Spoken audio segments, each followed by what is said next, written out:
Dear students, स्वागत है आप सभी का भाव स्कूलारिया यूट्यूब चैनल पर। इस वीडियो में मैं आपको इंटीग्रेशन के टॉप 5 क्वेश्चंस कराने वाला हूं, जो कि एयरफोर्स, नेवी एवं कोस्ट गार्ड के लिए बहुत ही हेल्पफुल होंगे। इस तरह के कई वीडियो आते रहेंगे। इसके लिए आप चैनल को कर लीजिए सब्सक्राइब और नोटिफिकेशन बेल को। चलिए तो क्वेश्चंस की तरफ आगे बढ़ते हैं। फर्स्ट क्वेश्चन है integration of 2x sin x² dx। इसको करने की ट्रिक क्या है? ट्रिक के लिए सबसे पहले आपको एक फॉर्मूला याद होना चाहिए। फॉर्मूला किसका याद होना चाहिए आपको? Integration of sin x। अगर आपको इंटीग्रेशन ऑफ sin x याद नहीं है तो आप इस सवाल को नहीं कर पाओगे। तो sin x का इंटीग्रेशन क्या होता है? sin x का इंटीग्रेशन होता है माइनस cos x। बट आपको इस फॉर्मूले में एक चीज़ नहीं पता, ये जो x है ना, इसका डिफरेंशिएशन हो चुका है और वह x का डिफरेंशिएशन होगा तो 1 आएगा।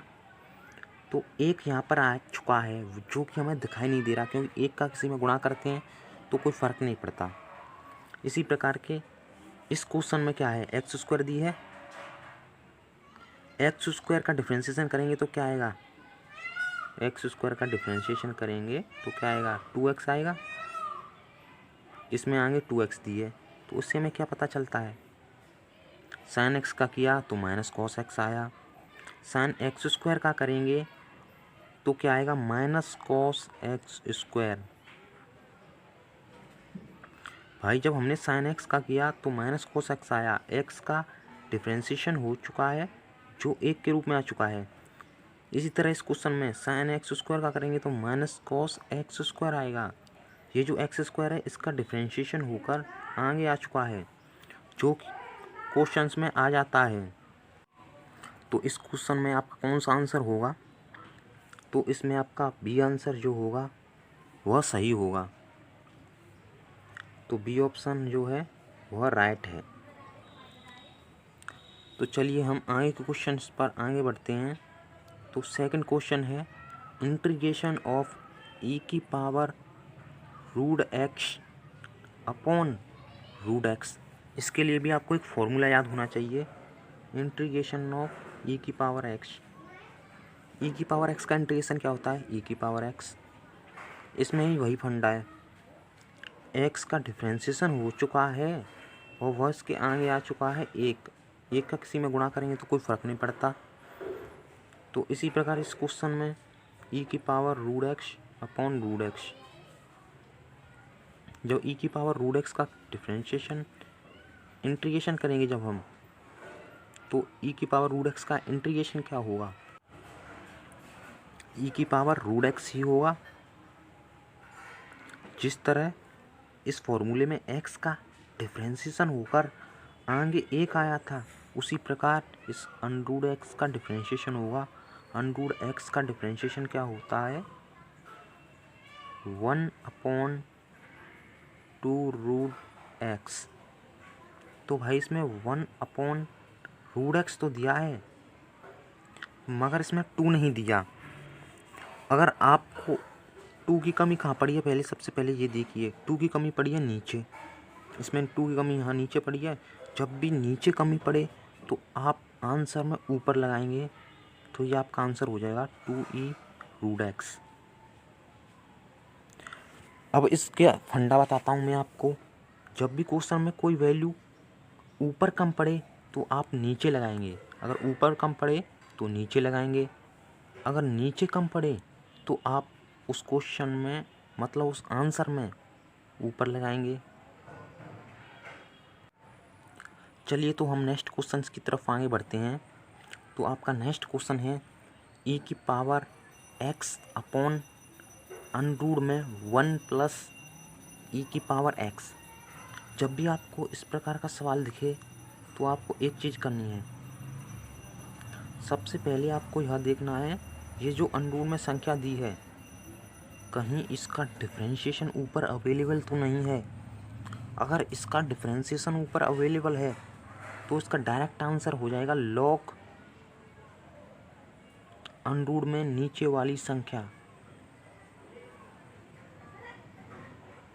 अब देखिए 1 प्लस ई की पावर एक्स का हम जब डिफ्रेंशिएशन करेंगे तो क्या आएगा, 1 का करेंगे कांस्टेंट है 0 हो जाएगा, ई की पावर एक्स का करेंगे ई की पावर एक्स, जो कि हमें ऊपर दिया था। तो हम इसका आंसर क्या लिखेंगे, लॉग अंडरूट में 1 प्लस ई की पावर एक्स। तो आपका बी ऑप्शन सही हो जाएगा। चलिए तो हम आगे के क्वेश्चन की तरफ बढ़ते हैं। नेक्स्ट क्वेश्चन है 4। इस क्वेश्चन के लिए आपको मैं पहले फॉर्मूला बताऊंगा एक, वह आपको याद होगा तो आप इस क्वेश्चन को कर सकते हैं, अगर आपको याद नहीं होगा तो आपसे याद कर लीजिए। आपने इंटीग्रेशन ऑफ एक्स की पावर एन तो पढ़ा ही होगा, एक्स की power n plus 1 upon n plus 1। अब इस क्वेश्चन में भी वही फंडा है, ये जो एक्स है ना इसका डिफरेंशिएशन हो चुका है और इसके आगे एक के रूप में आ चुका है, जो कि हमें दिखाई नहीं दे रहा। अब इस क्वेश्चन में आप देखिए, ये जो आपको क्वेश्चन दिया है 10x, 10x के ऊपर 10x को हम कैसे लिख सकते हैं, 10x की पावर 1, ये भी तो 10x ही है। तो भाई साहब देखिए इसमें क्या है, x की पावर n, जब भी किसी संख्या के ऊपर कोई घात आए और उसका डिफरेंशिएशन उसके साथ आए तो क्या लगता है, x की power n plus 1 upon n plus 1। 10x का डिफरेंशिएशन अवेलेबल है sec स्क्वायर x, तो हम 10x की पावर एक तो दी हुई है n के रूप में, तो एक जोड़ देंगे 1 प्लस 1 अपॉन, नीचे क्या करते हैं 1 प्लस 1, क्या हो जाएगा ये 10 की पावर स्क्वायर अपॉन 2। तो इस तरह आपका कौन सा ऑप्शन सही हो जाएगा, option A will be right answer.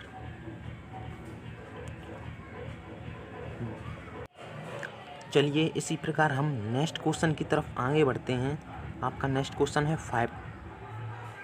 इस क्वेश्चन के लिए आपको वही पुरानी चीज़ दोहराऊंगा मैं, इंटीग्रेशन ऑफ साइन एक्स याद होना चाहिए।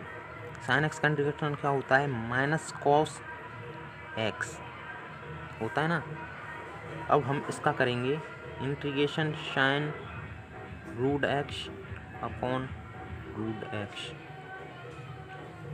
जब हम इसका करेंगे साइन रूट एक्स, इसमें आपको मैं पहले ही बता चुका हूँ, इस एक्स का डिफरेंशिएशन हो चुका है और एक आगे आ चुका है जो कि हमें दिखाई नहीं दे रहा। इसी प्रकार जो साइन रूट एक्स है, इस साइन रूट एक्स का इंटीग्रेशन करेंगे तो क्या आएगा, minus cos root x. But जिसको इसमें फॉर्मूले में क्या था, एक्स का डिफरेंशिएशन होके आगे आ गया था, तो इसमें रूट एक्स का डिफरेंशिएशन होके आएगा आगे। रूट एक्स का डिफरेंशिएशन क्या होता है 1 अपॉन 2 रूट एक्स, तो क्या आना चाहिए आगे 1 अपॉन रूट एक्स, तो 1 अपॉन रूट एक्स तो आगे आ गया, मगर ये 2 नहीं आया। 2 कहाँ कम पड़ा है, नीचे। मैंने आपको थोड़ी देर पहले क्वेश्चन में बताया था, जब भी कोई वैल्यू नीचे कम पड़े तो ऊपर लगाते हैं, ऊपर कम पड़े तो नीचे लगाते हैं। इस क्वेश्चन में जो 2 है नीचे कम पड़ा है तो हम ऊपर लगाएंगे, तो इसका आंसर हो जाएगा -2 कॉस रूट एक्स। तो D will be right answer. तो दोस्तों आपको कैसी वीडियो लगी कमेंट्स में बताना, जिस सीरीज़ को जिससे हम आगे बढ़ा चुके हैं, और आपको वीडियो कैसी लगी यह भी बताना।